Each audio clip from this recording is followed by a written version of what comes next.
Aloha, welcome back to the realm of compassion. Today we're looking at the energy that comes as a result of doing what we've been doing in here. Core compassion is the acronym here. The C stands for clarity, the O is openness, the R is reactivation, and the E is energy.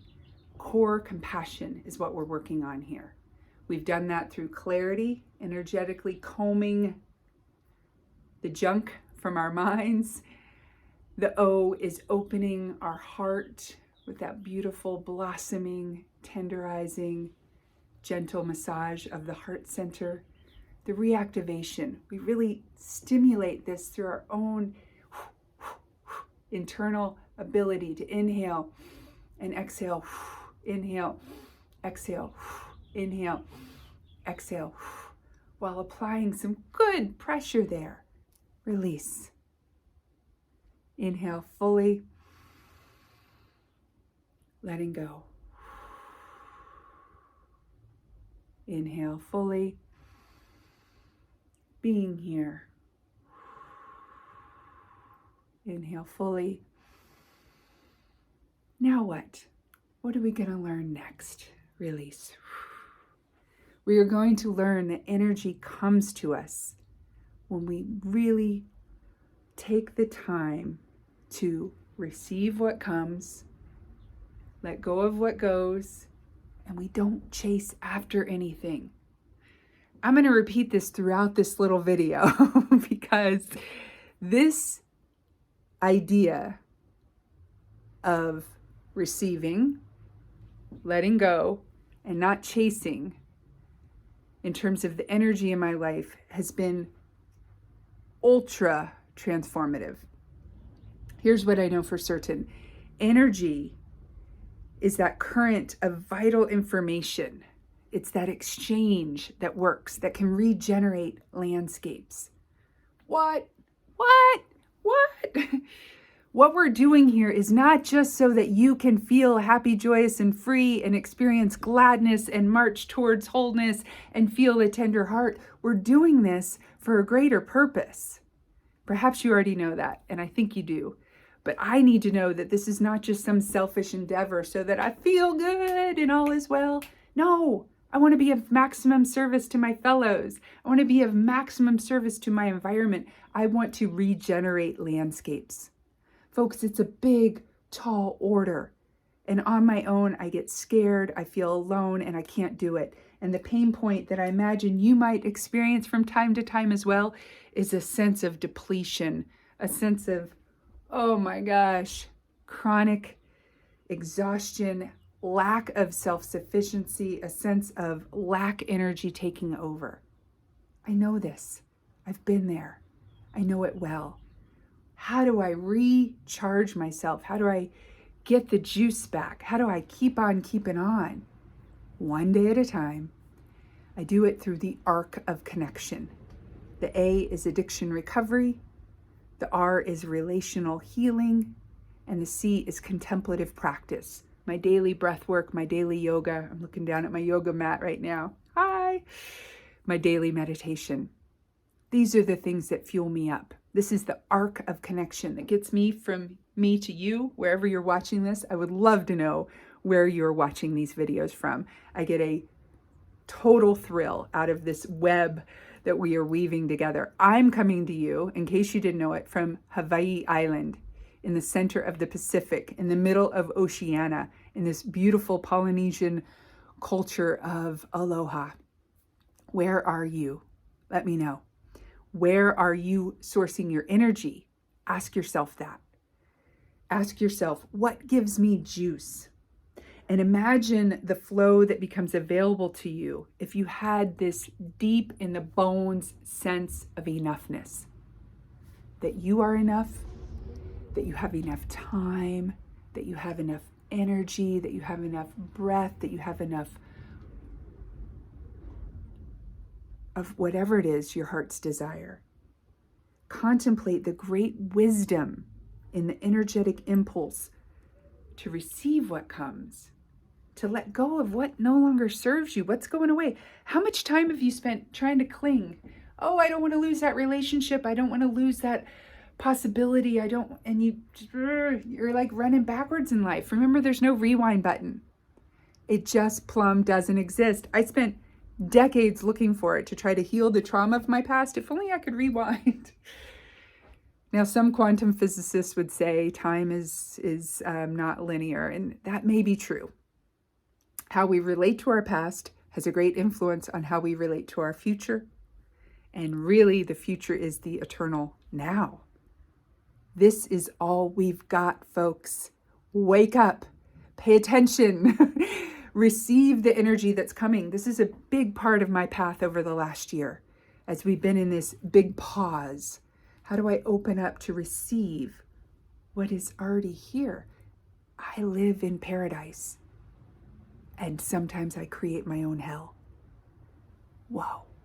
How do I free myself of that?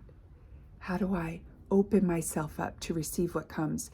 My paradise today is an incredible network of resourced people, angels in disguise. God is in every human. God's in drag in each and every one of us.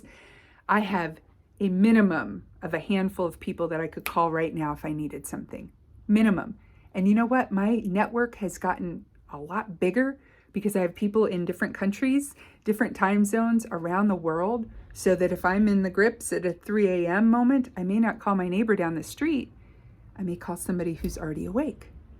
I am resourced beyond measure. I have more blessings in my life than I can say grace over. And as I say that, as I recognize it, as I believe the story I tell myself, my heart becomes more tender.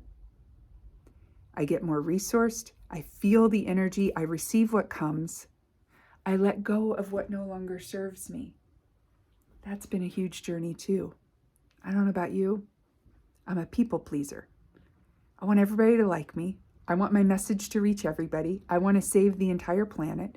And I have exhausted myself trying to do so up until now. So recognize I am not the messenger for everyone. I am not the guide or the coach, the relational health coach for everyone. If you're still listening to these videos, my guess is something I say resonates with you. It's becoming more and more clear to me as I dwell in this arc of connection, in these realms of resilience. Like, a lot of us have been through a lot of stuff. More than likely, you've been through some traumatic past events, some addictive behaviors, and you're curious about how contemplative practices can enrich your life, or you're already doing them. That's my guess. I wanted to bring in one of my babies, my moonshot. Aim high, dive deep, and live an extraordinary life. Some of the endorsements I got were from some of that network of support that I have. One being my kumu, my teacher in Halal Ohia, which is the Hawaii Lifeways cohort, where we are really studying the protocol of the chanting and the hula and the cultural practices, although we don't call them that so much. It's how to live life in,